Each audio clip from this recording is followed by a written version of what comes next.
Ayisha Yakubu coming up the headlines. News360 Headlines is brought to you by Flamingo Paint, Pepsodent Charcoal and Pepsodent Herbal, EcoBank. Lead suspect in Ahmed Suale murder case discharged for lack of evidence.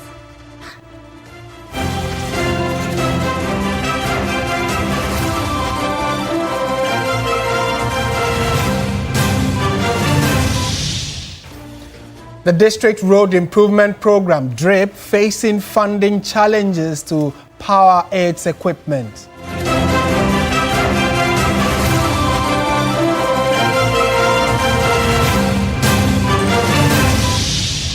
Also coming up, Vice President Professor Jinan Upokwa-Jiman urges residents living along the Volta Lake to wear life jackets when traveling on the Volta Lake.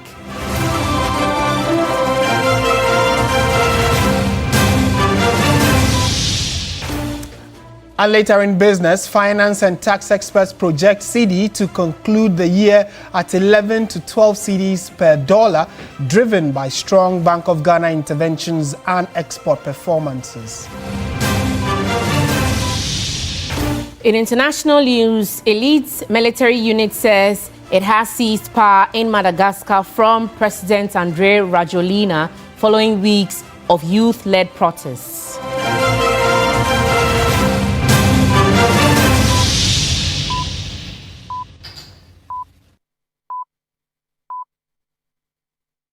We're live around the world on 3news.com. We always love to hear from you in the comment section, so do make your comments available because we are streaming on Facebook and on YouTube.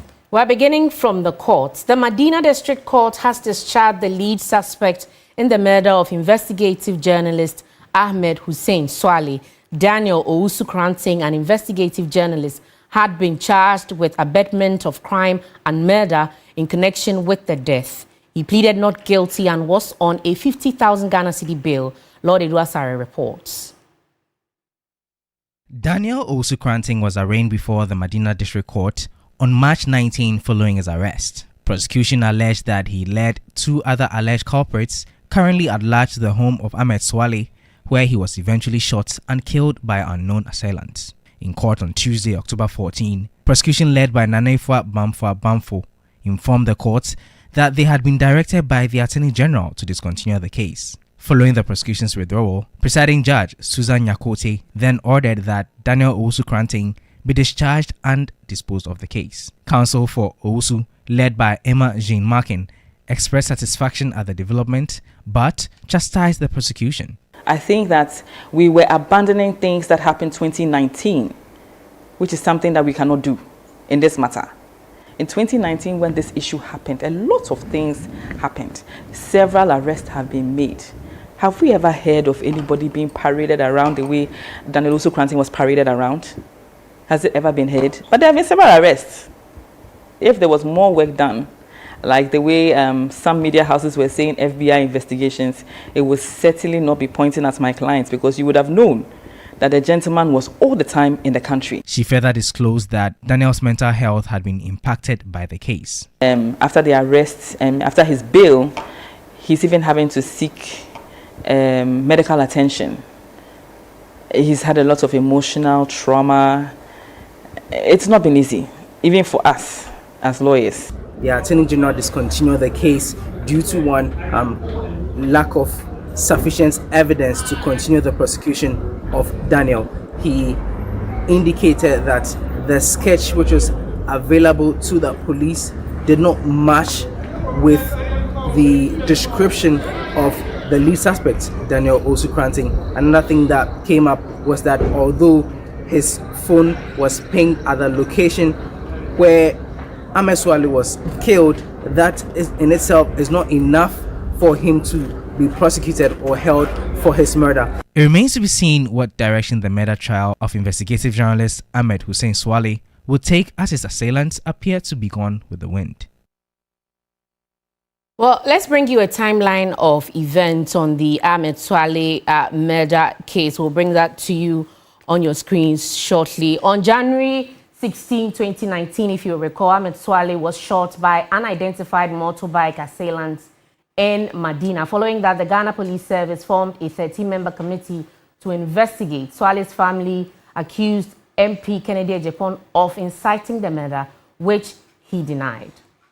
And then in February 2019, CID Director at the time, Director General Mamiya Tiwa Dodankwa reported significant progress in the case, though no details were provided. And then in on March 29, 2021, the former IGP met with the Attorney General regarding unresolved homicides, including Suale's, and received a CID report.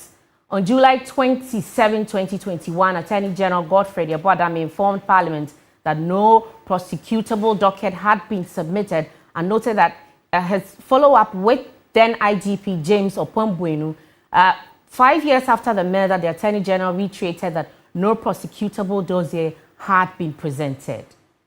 In March 2025, which is earlier this year, Daniel Owusu-Kranting, aka Akwesi Amache, a former associate at Tiger IPI, was arrested upon returning from the UK after previously evading police summons. And then during investigations, evidence and witness testimony linked Kranting to providing photographs taken with Suale. Now, these images were later used by MP Kennedy Ejapon, fueling accusations that he incited violence against Suale. Kranting, however, has consistently denied selling the photos. In March of this year, on the 19th, Kranting was arraigned at the Medina District Court on murder charges, and he was remanded into custody with the case adjourned until April 1. Now, Daniel Owusu-Kranting was denied bail by the Medina District Court on April 1 after the prosecution amended the charge sheet. Now, May 13, 2025, he was granted bail by the Accra High Court after being denied bail by the Medina District Court. In August, the Medina District Court ordered the prosecution to finalize investigations and file the bail of indictment, which brings us to today. The Medina District Court discharged Daniel Owusu-Kranting following the Attorney General's advice to discontinue prosecution due to insufficient evidence linking him directly to the crime. So obviously it's been a long, winding journey, but now we have evidence of what the Attorney General has said about the Ahmed Suale case. Subsequently, we'll update you on what else comes up. Let's go to Parliament now, because the minority in the House has kicked against assertions by the Health Minister that the past government, that is the NPP government, is responsible for the high number of unpaid nurses and midwives in the country. Ranking member on the Health Committee, Dr. Ayu Ifriye, says a financial clearance was granted for over 15,000 health workers, criticizing government for what he describes as leadership failure. Christian Yale has more. Nurses and midwives embarked on street protest for unpaid salaries. Their frustrations and agitations were laid bare, prompting widespread concerns. The health minister in a media engagement said government inherited a difficult situation but is working to right the wrongs of the past administration. We inherited a situation where about 13,500 nurses and midwives had been recruited and posted without financial clearance. When a financial clearance is issued, you must necessarily migrate the health professionals onto the payroll before the expiration of the clearance. And so we had two options as government: whether to let all the 13,500 nurses and midwives go home. And the second option was to allow them to continue to work whilst we look at how we can get money to pay them. But the minority would not have any of that, calling the minister's comment non-factual. All those who the ministry recruited with regards to this clearance had their 5 months salaries from July, August, September, October.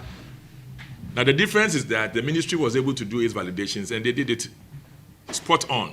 This clearance expired on the 31st December in item 7.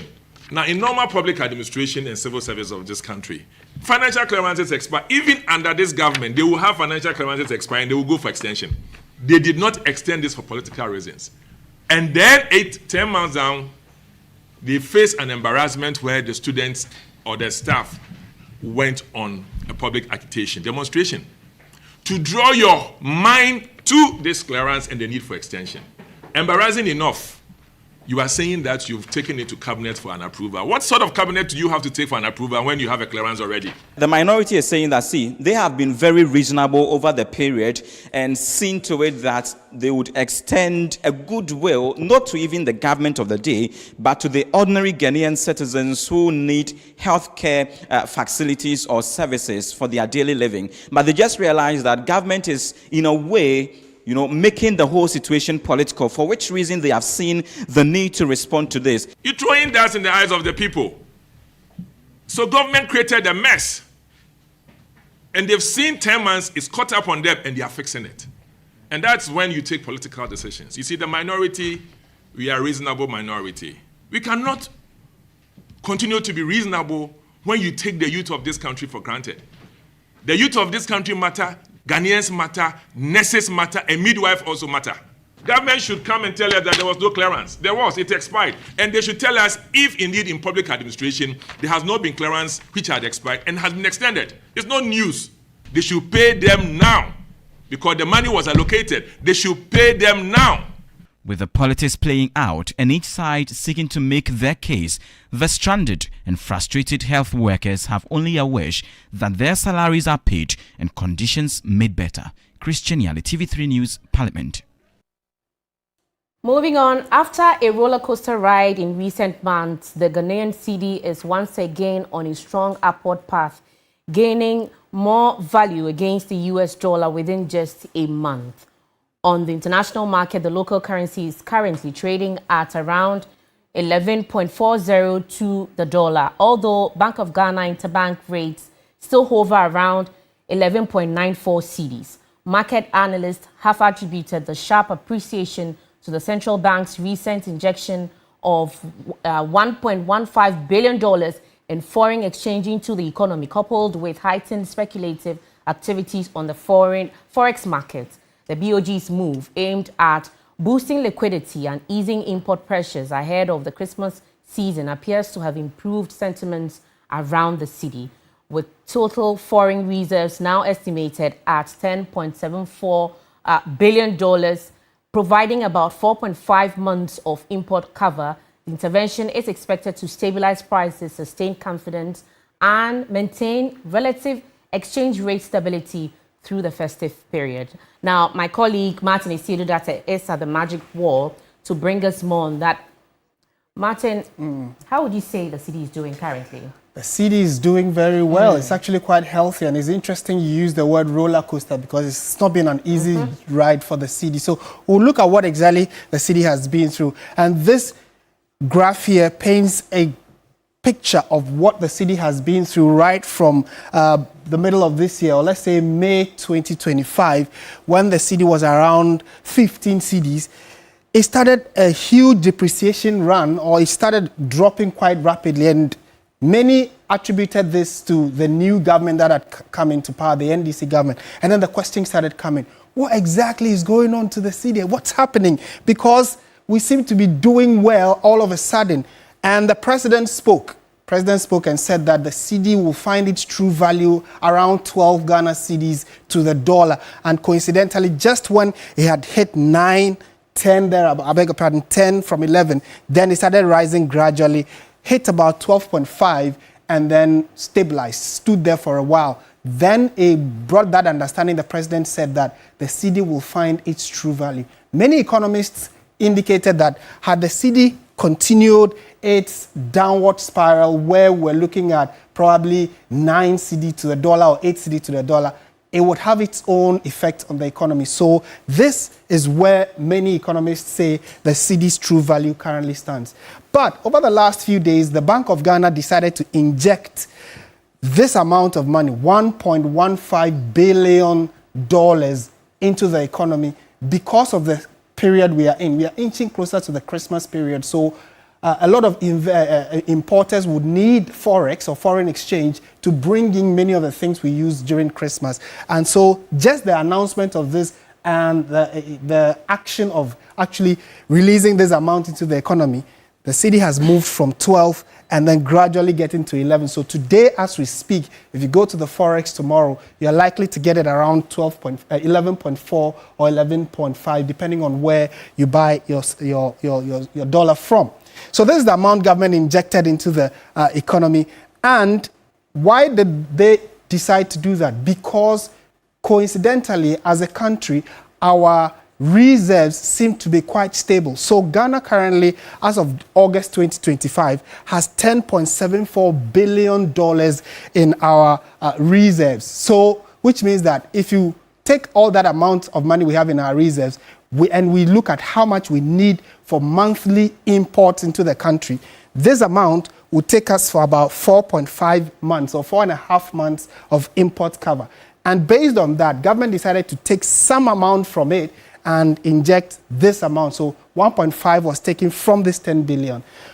A year ago, that was somewhere in December, this was our total import cover, 8.9 billion, which was really scary because it meant that we had just about 2 months of import cover, 2 to 3 months of import cover, but now we've appreciated significantly. And when that amount of money is released into the economy, this is what happens, the cascading effect. So Bank of Ghana releases the money, it sort of stabilizes the cedi, and then it gives Forex, makes it available for investors and importers to quickly go so that easy access to the Forex, import things because we are in the last quarter of the year so we can get our Christmas goods.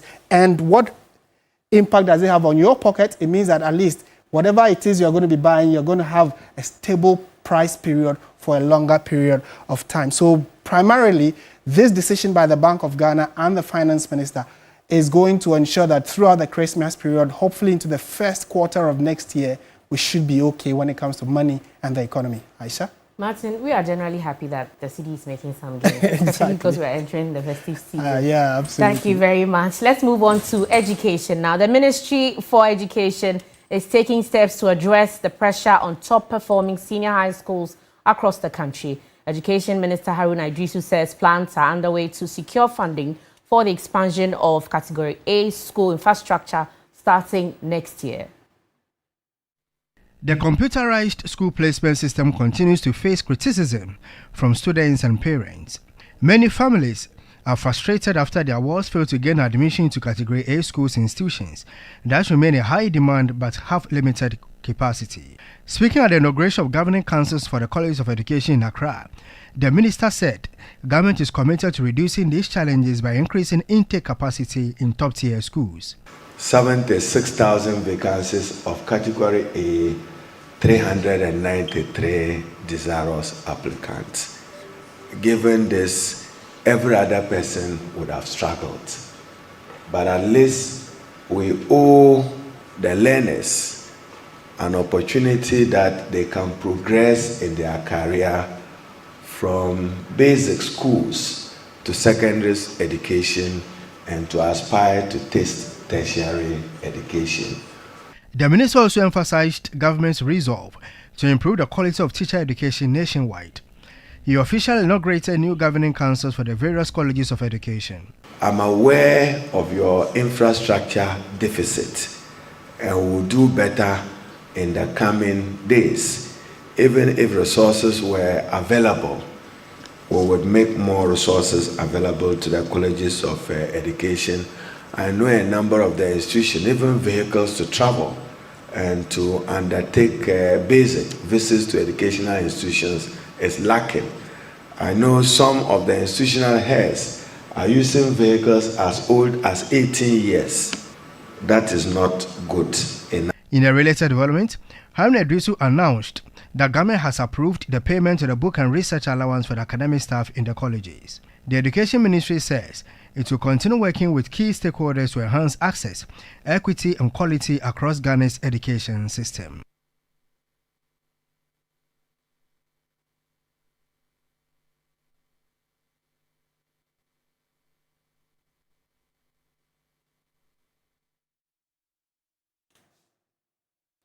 In more news this evening, the Vice President, Professor Nana Jane Opoku-Agyeman, has urged residents living along the Volta Lake to ensure the wearing of life jackets anytime they want to cross the lake. She has, on behalf of government, given over 600 life jackets to the people. The Vice President was in Ekuman, where a canoe capsized, resulting in the loss of lives of 15 people, 11 of whom were children. On Saturday, October 11, a wooden canoe capsized on the Volta Lake in the Kitikrachi district of the Oti region, killing 15 people, 11 of whom were children. They were said to be mourners from Boveme, a small fishing village, who had travelled to Okuman for a funeral. The Vice President, Professor Nana Jane Opoku-Agyeman, on Tuesday visited the people in Kitikrachi to commiserate with them. She told the people they are not alone in this time of grief and assured them of government's support. Let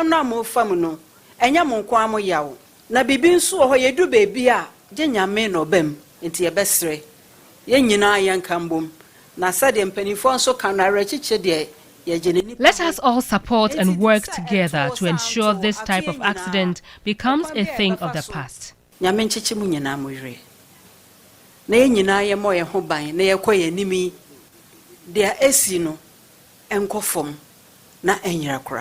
She asked them to always use the life jackets anytime they cross the river in order to save lives.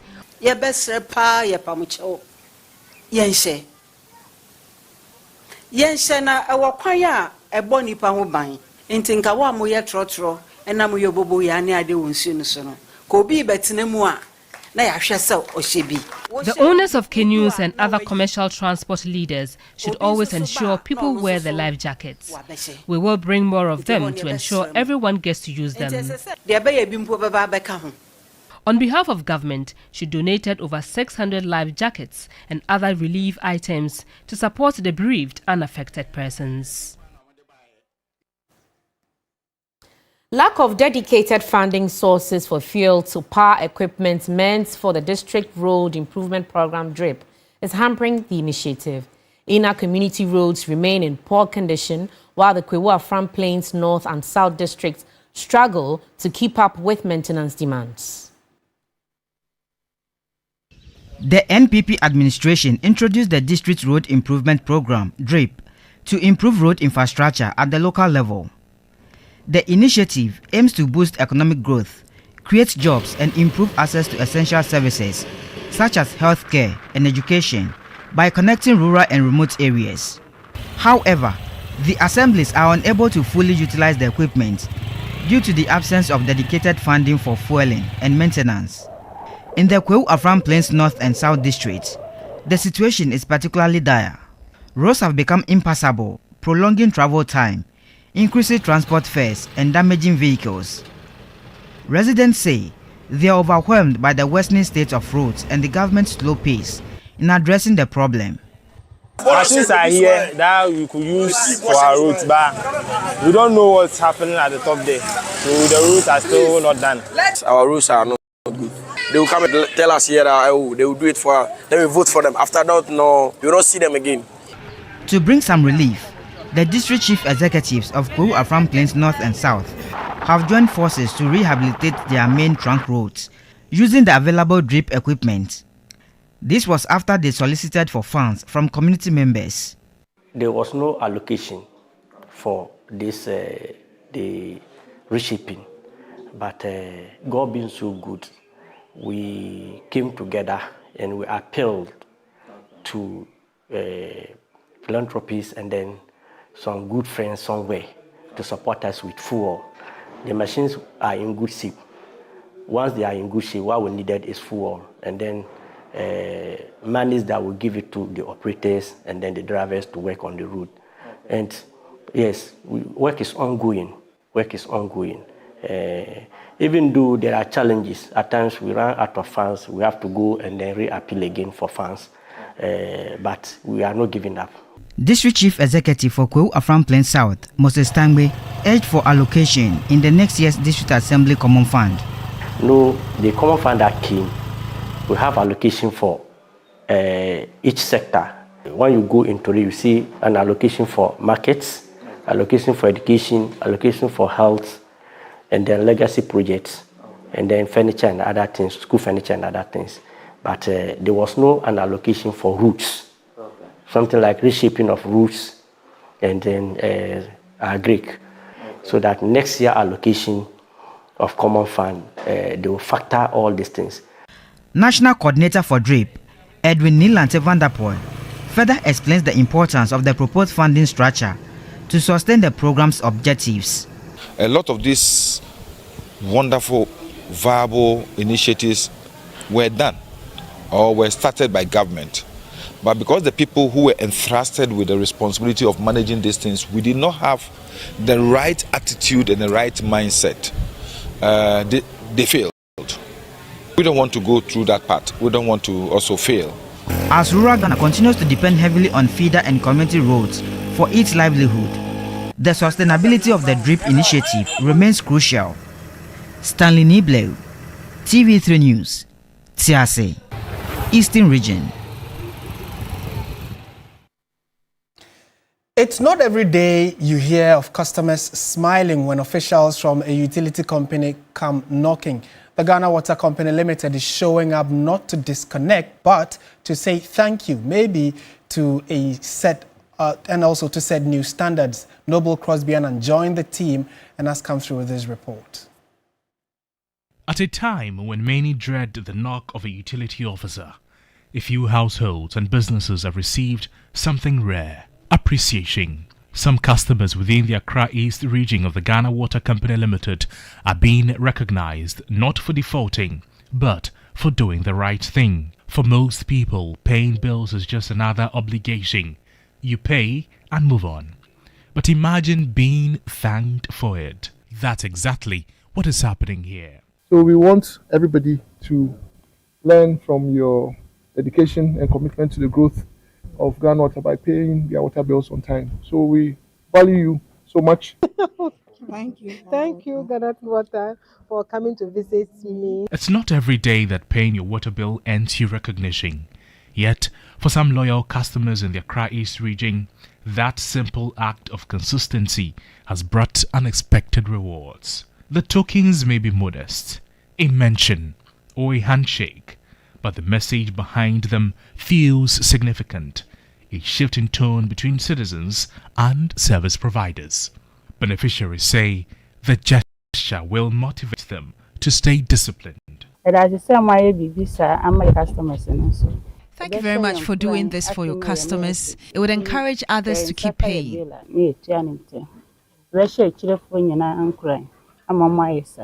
The appreciation wasn't reserved for only low-income customers. Major commercial clients including Kempinski Hotel, Labadi Beach Hotel, Villaggio, African Regent Hotel, Accra Brewery Limited, and Guinness Ghana Breweries also received recognition, much to their surprise. We haven't had this before in the past, and I think this goes a long way to show the commitment you have as a company towards your loyal customers. Loyalty is key in retention, customer retention, and it goes a long way to strengthen their relationship. Of course, the bills will always be paid on time. They say good behavior needs no reward, but for these customers, a simple thank you has made all the difference. For the Accra East Regional Manager Richard Apia Otu, this initiative is about creating a ripple effect, inspiring responsibility through recognition. And we use this story as an illustration to inspire other customers across the country to make sure that their duty is to make sure that they pay on time, report leakages and faults and illegal connection, for us to attend to these issues so that we can always serve them well and on time. Very unusual of a company to go around to say thank you for doing your duty, right? Very unusual. Commendations to Ghana Water for that. Just to watch News 360, stay with us. Business, sports and entertainment coming up.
Welcome back to News 360. Let's do business now.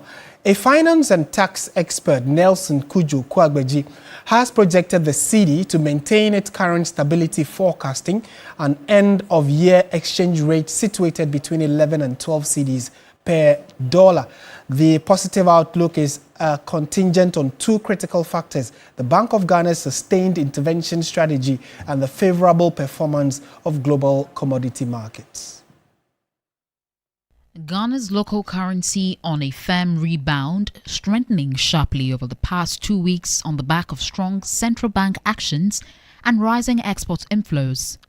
At the close of last week, the Bank of Ghana quoted the dollar at 11 cedis 90 pesos on the interbank markets, while forex bureaus opened the week selling the dollar at around 13 cedis 30 pesos.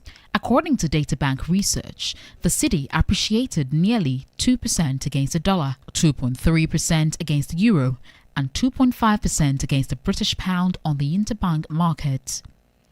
The gains were even stronger at the retail end, where the Cedi advanced 3.4% against the dollar and over 5% against the pound. Finance and tax expert and head of finance at Merben Capital, Nelson Kujo Kwagbeji, attributes local and external factors. As at the end of September, the total gross international reserves stood at $10.7 billion, which represent about 4.5 months of import cover. Another factor that is giving strength to the Cedi has to do with the continuous market support by the Bank of Ghana. We have seen in the recent past that the Bank of Ghana has injected so much FX into the market in order to support market activity. I believe that the Ghana Cedi may be situated within 11 to 12 Ghana Cedis by the close of the year. Despite the current success, significant underlying risks cloud the long-term outlook. The prices of gold, the prices of crude, and the prices of cocoa, they are determined at the international market. And so any volatility in the international market regarding the prices of these commodities may significantly impact our reserve. I believe that the government in general has to focus more on diversification of the economy. We need to move away from the exportation of raw materials to an exportation of value-added, commodities. Most recently, the BOG planned a further $1.15 billion injection to support the forex market, demonstrating a commitment to currency stability. The Bank of Ghana has introduced a stricter sanctioning regime to curb the rising incidence of dud checks in the banking sector. Under the new directive, individuals and businesses who issue bounced checks will face heavy financial penalties, be reported to credit bureaus, and risk being banned from issuing checks for up to 3 years. There's more in this report. The Bank of Ghana has revised its sanctioning regime on the issuance of dud checks, warning that persistent offenders will face severe consequences. In a statement issued on Wednesday, October 14, the central bank said the decision follows a worrying rise in the number of bounced checks, which it described as undermining public confidence in check transactions. Under the new framework, customers who issue a dud check for the first time will be fined 10 checks face value and placed under surveillance for at least 1 year. A second offense within the same year attracts a 15% penalty, while a third offense comes with a 20% levy and an automatic 3-year ban from issuing checks. Offenders will also be reported to credit reference bureaus and denied access to new loans for a year. The Bank of Ghana further warned that banks must recall all unused checkbooks from banned customers and report those who fail to return them. The central bank says it may publish a directory of high-risk check issuers to guide financial institutions and safeguard the integrity of Ghana's payment system. In more business news this evening, the second edition of the National Boardroom Governance Summit has taken place in Accra. In attendance were some of the country's top boardroom leaders, CEOs, and governance experts. The aim is to explore how bold ethical leadership will drive long-term organizational and national growth. This year's summit themed Daring to be Different. The role of the chairperson in effective boardroom governance focused on the evolving role of chairpersons in driving effective governance across both private and public sectors. The convener, Professor Douglas Boateng, emphasized some of the boardroom challenges and highlighted the critical role of board chairs, not just as figureheads, but as transformational leaders. Leadership begins when we move from ceremony to consequence. Chairs and directors must be paid well, fairly for their work, risk and exposure, but credibly and openly. Benchmark to responsibility, results and personal risk. Serving state-owned institutions is a national duty. Speaking at the summit, the Chief of Staff, Julius Deborah, emphasized the importance of bold and informed leadership in driving sustainable progress. He stressed that resilient governance structures are essential for national development. Sound boardroom governance determines whether strategy becomes success or another shelved ambition. When boards are transparent, accountable, and professionally run, capital becomes confident, jobs multiply, and institutions grow in resilience. Weak governance, however, invites inefficiency and public mistrust. Panelists urged boardroom members to adhere to good corporate governance practices. They further stressed that board chairpersons adopt accountability and disciplinary strategies in order to ensure national development. They also urged the government to build frameworks, merit-based policies to regulate and ensure proper evaluation and accountability. Well, let's bring you what the Forex is looking like, the performance of the Cedi against the major trading currencies and the commodities market.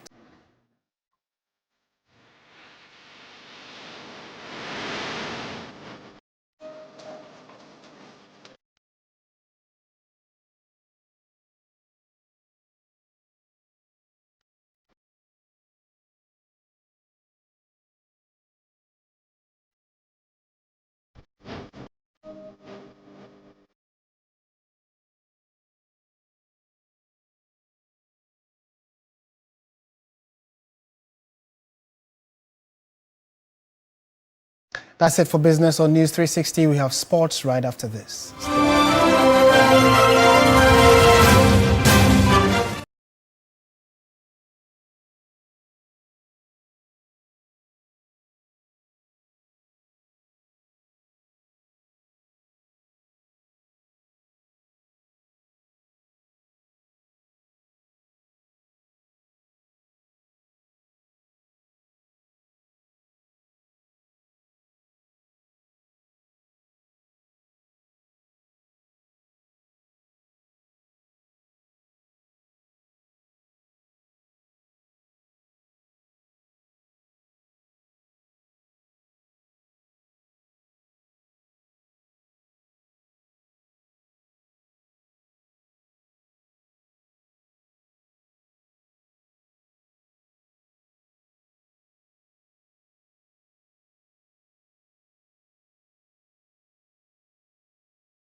Hello, good evening and welcome to the sports segment here on News 360 with me, Oreku Ampofo. We start off from a very dramatic day in the World Cup qualifiers in Africa, where South Africa, Nigeria and Benin went head-to-head for an automatic slot in the qualifiers. However, it was Victor Osimhen who delivered a masterclass as Nigeria stormed to a dramatic 4-0 win over Benin, sealing a crucial place in the CAF World Cup qualification playoffs in sensational fashion. Before the game, Nigeria knew that they needed to win to stand any chance of qualification to the next round. The Super Eagles needed to win and hope that South Africa do not win. However, once South Africa were leading and went on to win by 3-0 against Rwanda, it meant that Nigeria could only qualify for the playoffs once they win by 4-0. They kept on pushing and finally got that fourth goal with about 12 minutes remaining as the Super Eagles sealed their place in the CAF playoffs.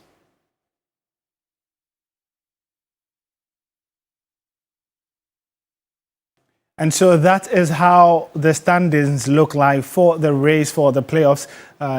Remember that because Eritrea did not play in the playoffs, CAF sent a message to all 54 member associations in the African region that there are 2 games against the team that finishes bottom in their group. All points and goals gained in those 2 games will be scrapped. And so that's why you see Nigeria playing 8 games instead of 10, Burkina 8 instead of 10, Gabon also playing tonight. And so this is how things look after the deductions were made with each respective team against the bottom place team. And so that fell right in place for Nigeria because they actually moved from 8th place to 3rd to qualify thanks to that rule change.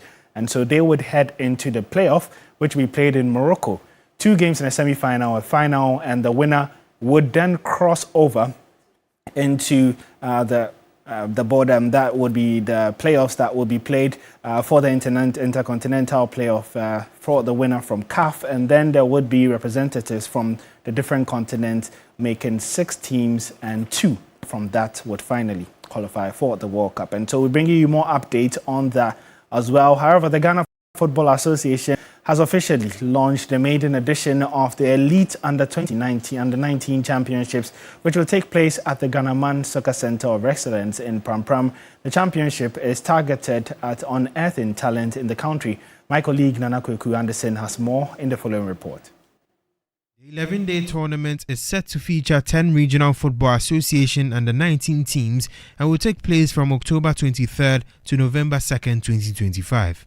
The competition provides a vital platform for second division and regional level players to showcase their abilities, gain valuable experience, and attract the attention of national youth teams, elite academies, and professional clubs.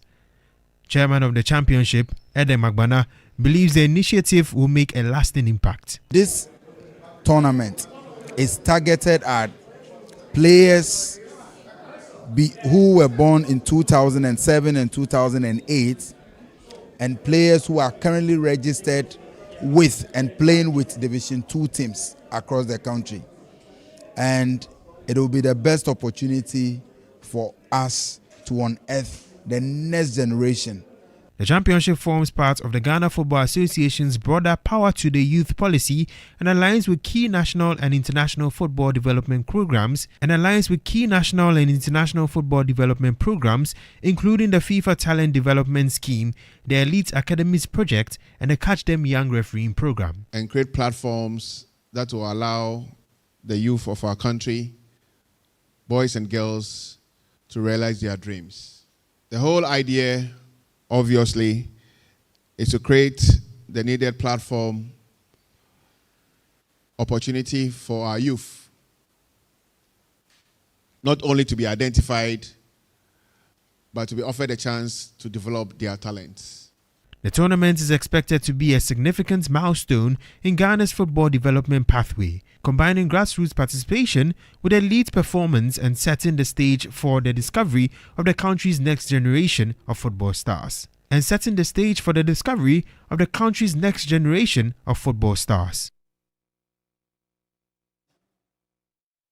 Or that was a report there by Nana Kweku Anderson. My name is Ori Kwampo for wrapping up the sports segment here on News 360.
Well, good evening and welcome to the entertainment news segment here on News 360. My name is Noella Donko. Now, the build-up to the GMB Grand Finale is on and the stakes have never been higher. Now, Sakia, a three-time Star Performer winner, is more determined than ever. Now, she believes nothing can stand in her way as she sets her sights firmly on the crown. Now, just 22 years old, Asakia is hoping to end the 12-year drought and bring home the Upper East region's second GMB title. And food. My people, we will stay here. We will stay here. Growing up, I had the chance of meeting Queen Poka. I was privileged to be part of the selected students to visit her. The very first time I saw Queen Poka, I was amazed. To me, a little girl, she looked just like an angel to me. I told her, Queen, I want to be like you. And then she told me, go to school, read your books, and you would get there. And today, voila. She is beautiful, smart, and eloquent. Born Asakia Hawawu Hanan, Asakia described GMB as a great learning curve, noting the grooming process has boosted her self-esteem. It wasn't a one-time thing. Last year I tried. I made it to top 32. Unfortunately for me, I didn't make it past that stage. But you know, I don't give up, not at all. So I came back this year and fortunately, God was on my side and I was selected to represent my region. It's been a journey, yes. The Upper East region won the GMB crown in 2013. After 12 years of unsuccessful campaign, Asakia, aged 22, goes into the grand finale hopeful of repeating history and winning the crown back for the Upper East region. So the Upper East region has just one crown and it was won by Queen Poker. It tells me that it doesn't matter how long it takes, all you have to do is to psych yourself, put in your best, and maybe, just maybe, you might be the lucky one to do what others couldn't do. Asakia, a 3-time winner of the Star Performer Award, is convinced absolutely nothing can stand in her way or stop her from going for gold. I have had 20 nominations, 5 awards, 3 Star Performance, 1 Best Model, and 1 Most Eloquent. And it didn't come easy, but I'm so proud, so proud of myself, my team, and so grateful to TV3 for this platform. The broadcast journalist is excited about the grand prize, noting thoughts of the coveted crown, the plush car, and bragging rights urges her to work harder. So God willing, on Sunday, the question I asked myself is, what can Asakia do differently? What has the world not seen yet? So on Sunday, expect something you can't imagine. What does winning the crown mean to her? Winning this crown is hope for that little girl that has tried and failed several times. Winning the crown is hope for my people. Winning the crown is hope for that little girl in me, to tell me that indeed all the hard work and efforts didn't go to waste. It certainly would be a keenly contested grand finale, but Asakia is hoping to end the 12 years unsuccessful campaign and win the Upper East region's 2nd GMB crown. Mao Bennett, I am going to mash him like a kenke and drink him like a kulukuli. And that's it for the 7 News segment here on News 360. My name is Noella Donko. Noella wanted to say it's the kuli for me. That's it for our package. Thank you for watching. I am Martin Asiedu-Dartey. And I am Ayisha Yakubu. Good evening.